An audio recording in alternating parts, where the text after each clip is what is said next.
Hey everyone, welcome back to the St. Saviour's Virtual Youth Group. If you haven't already, make sure to hit that subscribe button so that you never miss a new video. In today's video, we are going to be discussing youth in the church. I had the chance to connect with Reverend Edmund and Kendra Jackson to talk about the different roles that youth play in the church, specifically in worship and in outreach. Now, I know from my personal experience what an amazing opportunity being involved in your church and your church's community can be for a young person. I remember many of my first experiences volunteering and serving the community started right at St. Saviour's Church. First, I want to chat with Kendra and get her input on how youth can get involved in the mission and outreach side within your own church. Thank you so much, Kendra, for talking with me today. You're most welcome. First off, why don't you just share a little bit about your involvement at St. Saviour's and how long you've been involved there? Okay, well, I've been a parishioner at St. Saviour's for probably the last 35 at least years. I was parish secretary for a number of years, and also I'm the people's warden, and I've been doing that for the last while. So today we're going to be talking about mission and outreach at the church, and then also how youth, can get involved and be more a part of the church and what goes on at the church. And a huge part of that is the mission and outreach. And so first, can you just share with us some of the mission and outreach programs and opportunities that are going on at St. Saviour's right now? Okay, well, we're a very busy parish and we have quite a few things that are going on. Gifts of Grace is one of our bigger ones where we help to feed the homeless and the hungry people in the city. We have a breakfast program and a reading program at our neighboring school, Sherwood School, an elementary school. Threads of Hope is a very important outreach ministry of ours. Prison ministry at Stony Mountain Institution. The Christmas hamper program, the monthly senior suppers that we hold. We have a variety of church dinners, and we have a Mexico mission trip that we're working on at present. So those are just a few of the ones that come to mind. Yeah, and you're right. It is a busy parish. And obviously, pandemic aside, the church calendar is normally filled with events and outreach, and whether that's in the community or just within our own church parish. Right, absolutely. And there's, go ahead, Tyler. No, you go ahead.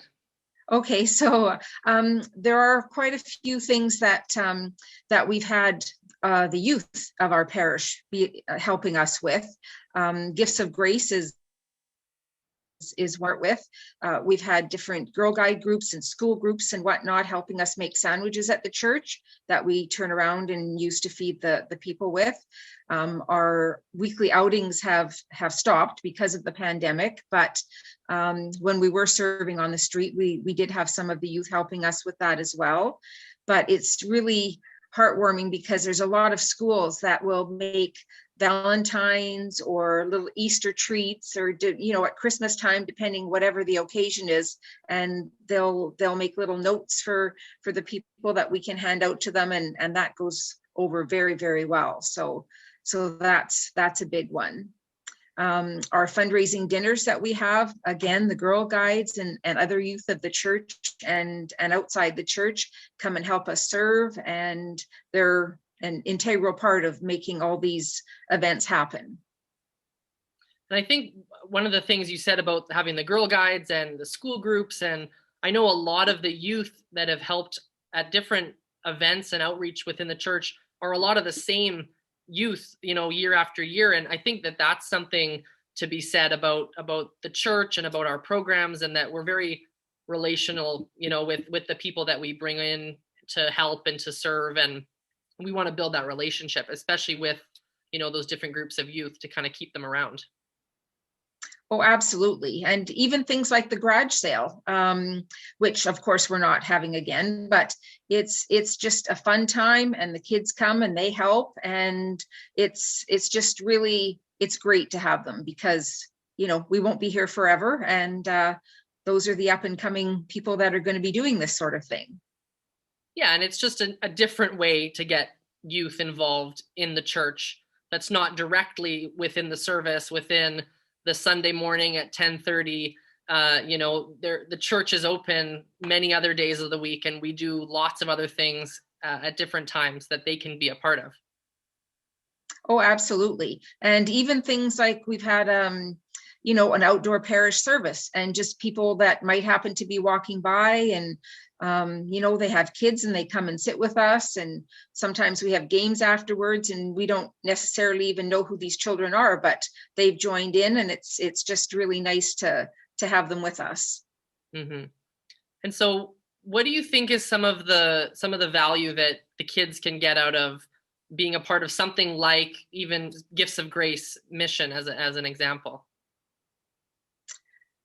Well, as us older people know, we are so blessed here, and we need to teach the children that there's other people that need our help. And if we can start when they're very young, hopefully they will live a life of service in whatever happens to work for them, whether it's, all the time or just here and there that they can help. But that's what we all need to do is to help where we can. And it's just so important that we get them started doing that when they're young.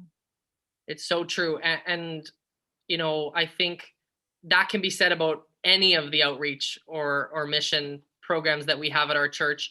It's just giving the youth that perspective that, we're here to help other people, and we need to use the things that we know how to do and the resources that we have, to give back. And whether that's reading with kids, whether that's, the breakfast program, serving on the street to the homeless, or even just serving at a dinner, right, on one night at the church. It's that same service mentality and giving back. And I know I can speak from personal experience of what I do now, as you know, working and serving in an international country.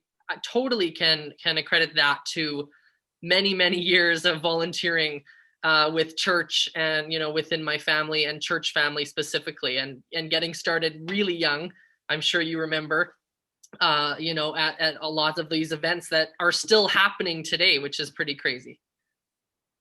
Oh, for sure. And something even like Threads of Hope, where, the ladies, not necessarily only ladies, a few men as well, they'll meet at the church on a Saturday, and they'll teach young people how to sew. So that's something that, I personally don't know how to do. But, for a young person wanting to learn that, that's something that they can use for their whole life. So even though they're helping to make, whether it be the surgical masks that, Threads of Hope has done for the hospitals during the pandemic, or baby clothes, or, all these things that this wonderful group has done, it's also giving these kids life lessons that, will help them in their life as well. Yeah, it becomes an opportunity to serve and help others, but also learn something new. Absolutely. Awesome. Well, thank you so much, Kendra. You're most welcome, Tyler. Thank you so much, Kendra, again, for chatting with us today. I know what an impact my time volunteering in the community within our church had on me. It is such a great way to teach young people the value of serving others and giving back to those in need. Another way that I got involved within our church community from a very young age was through our music ministry.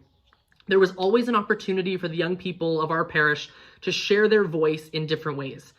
And now we have youth in our choir, yearly pageants, and even more opportunities for the youth to get involved in music ministry, which is just another way that they can be involved in the Sunday morning worship service. Now, next up, I want to chat with Reverend Edmund and hear his insight and perspective on some ways that youth can get involved in the ministry side of a church. He has had over 20 plus years of experience working in churches across Canada and has seen many different ways that youth can be involved.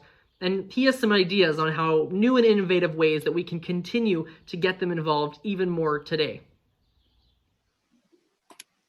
Thank you, Edmund, for talking with us today. It's always good to have you back here. Well, thank you. So we're going to be talking about youth in the church. And the first thing I want to talk about is In your experience, many years working in many churches across Canada, what are some roles that youth have had within the worship service? Well, it's good to be back with you, Tyler, on this forum, and you can see I'm speaking to you from outer space, Yeah. as this is Earth Week and other things. Um, the role of the youth in the churches I've been has varied from being a server at the altar to being the preachers, presiders at the service, writing the prayers of the people. In one case, designing the whole service. And there were a couple of adults who will work with them, but the young people will come together and they'll write the whole service. So the opening sentences uh, were what they believed at that time. Mm. And there was a major, and I was surprised before I go into the risk factor. I was happily surprised at how tuned young people are to faith, to spirituality, to God, and also to their role in the world. And we had members who could not even read when they joined the group, and now they were leading the services. And the prayers of the people which they did was amazing that they looked at the earth, the creation, and after two or three times, I could tell by the petition who had written the author of the petition by just listening to the petition for the very first time. And that, as a church leader and others leaders, it gives us an insight into the mind of our youth.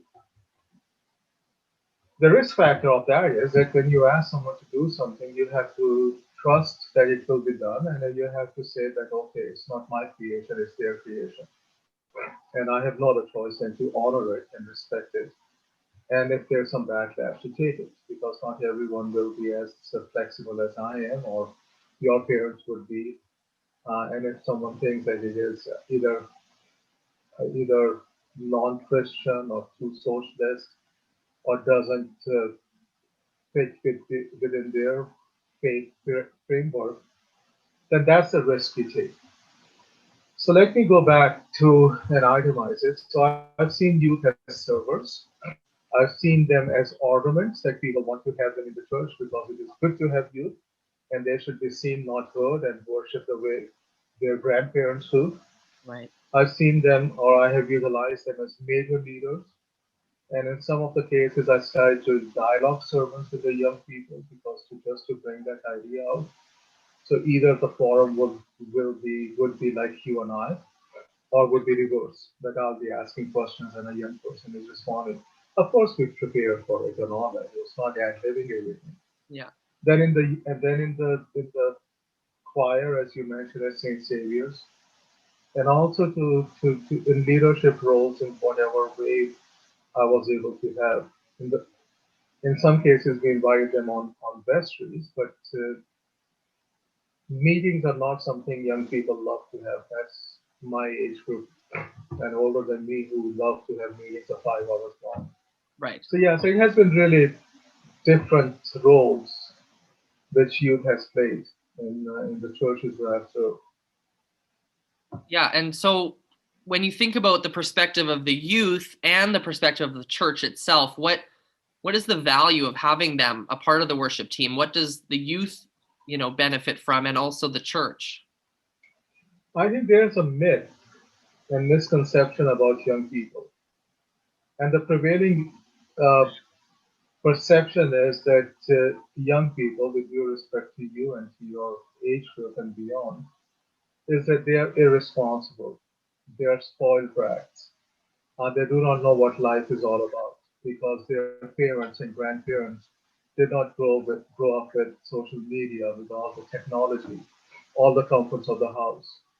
So what we have done is that we have created an image of a young person which is completely opposite to who we were at their age, or pretended to be who we were, because I think all of us have had similar experiences.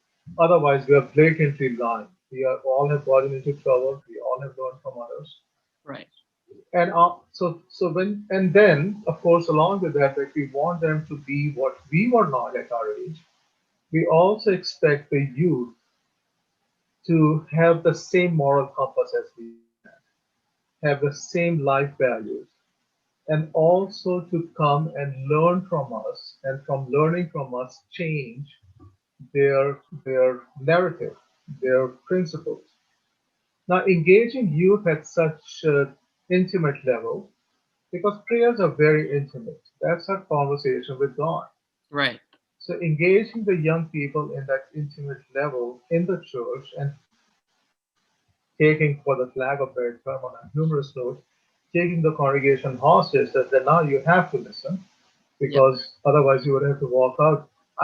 I know that it opened the eyes of many adults that all of a sudden they started believing, which I was experiencing already in my conversations with the youth of the parish, that all of a sudden they said, oh, I can think of one person who believed in, basically baptism by fire and giving your life to Jesus, etc.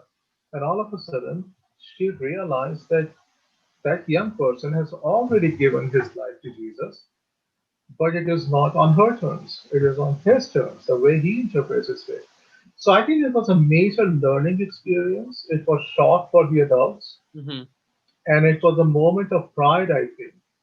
And if in some cases I may use the word vindication in a very positive manner, there was a moment of vindication, pride for young people that they could walk in the church and they can say, listen, folks, you just don't know us. You think you know us, you have your perception of us, you have a thesis about us, and but here we are dispelling your myth, challenging you, and sharing our faith with you. And I think that was the most refreshing thing, Tyler, because in the most hopeless situations, and before this pandemic was H1N1, which was a major bacterial virus which was affecting us. Yeah. And in the parish I was at, the young people's prayers were completely opposite to what elderly were praying. They were praying about hope. They were praying about children dying. They were praying about nations allocating resources to the poor nations of the world, us going out. And the adults were praying, oh Lord, please keep our families safe. Oh Lord, please take care of the virus. Now, I'm not humouring the other. All I'm saying is that the perception, and that's where I think they were complimenting, that the Hmm. young people had eyes and outlook which we didn't have, and we could do the things which they were not able to see. So that's what I would think was the biggest gift, or has been the biggest gift of engaging youth. And personally, and you happen to be one of them. I don't know if you have realized it by now, that I've always surrounded myself with two or three youth whom I can confide in, I can trust, and I bounce back ideas from them to learn, to listen, and to see that as I am getting up in the years, that what is their view of the world. And I can honestly confess that it has made me not only a better priest, but also a better person, Right. because I can see the world through your eyes, or try to see the world through through your eyes, and live through your values.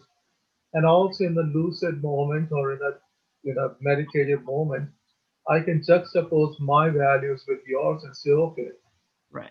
where am I and where is the world? Because you are it at the moment, you and your folks, your age group. So I think that's where youth is so incredibly important and has been at personal level as well as in community in the churches. So as a last thought, what, thinking to the future of the church in general or St. Saviour's in specific, but what are other ways that we could possibly, work the youth into our service? Well, the service is a very big, basically worship service. There are defined roles, so we can have singing, reading the lessons, etc., preaching, and I think that is important to have the preaching part because still today uh, there are many clerics, many churches who believe that preaching is only clergy's prerogative, and right actually, because we are trained. Uh, well, we are trained, but it doesn't mean that I'm the only one who can interpret scripture. Mm-hmm. So I think preaching is the place where I would like to see young people more and more. And also to create system or place in the worship where young people can be in dialogue with us, the youth can be in dialogue, where there can be presentations, where there can be conversations on issues which are common to us. And that's where we'll make the worship a whole different, uh, a whole different experience for everyone. Just give me a minute to substantiate or to support this vision. Yeah. A few days ago, I was reading about early church father, and I don't want to say his name because I can't remember if it was Origen or Justin Martyr. But the father said, very interesting, he said, we know that God has created the world. So the world is not bad. It is God's creation. Otherwise, we are saying God is bad. But the responsibility of a Christian person is that he or she, regardless of their age, has to take the church, the love of God, to the world. And he said, if anyone stops that love of God at the doors of the church and walks into the world, he is not Christian. She is not Christian. She is a secular human being because they are not taking the word, the love, the sacrifice, the message to the world. So when I got your questions, I think about where we can bring it more. I think having open conversations in the services will help me to take the church out in the world more effectively. The world which is good is God's creation. You and I are stewards of it. I can think of my ministry, but I can also listen to you and you can teach us on how to be the church in the world. So I think that's where I would like it to go, or the forums we are using, which you initiated about virtual conversations, because that's how the electronic media is so much helping us to create this constant conversation about who we are, how can we learn from each other, and continue to challenge ourselves that we are not stagnant.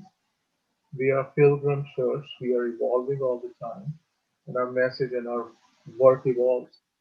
So hopefully, when we are a bit more technological, perhaps we can connect with you via Zoom in Mexico or wherever God will take you, and you can preach to the faithful, let's say, saviors and have conversation. And I think that we have to take those steps, and I think that will enhance us and bless us in many other ways. Awesome. Well, thank you, Edmund. You're kindly welcome. Thanks so much, Edmund, for taking time to talk with us today and sharing your thoughts. Always so appreciated. I hope that we all remember how valuable it is to get the youth involved in our church. There are countless ways for them to be involved, and it is so vital to the future of our congregation to get them involved today. There are plenty of opportunities for them to feel a part of the church community even more, and I hope that the young people watching feel motivated to find other ways and innovative ways to be a part of their weekly worship services and the mission and outreach opportunities that happen even outside of that. Make sure to make your voice heard. It is an important voice and one that will bring new life, new ideas, and a new perspective to what we know about the church. That's all for today. Thanks again for checking out our virtual youth group. If you've missed any of our previous videos, head to our YouTube channel, St. Saviour's Anglican Church, and if you haven't already, click that subscribe button and the bell icon so that you never miss any of our new videos. Stay safe, and we'll see you in a couple weeks.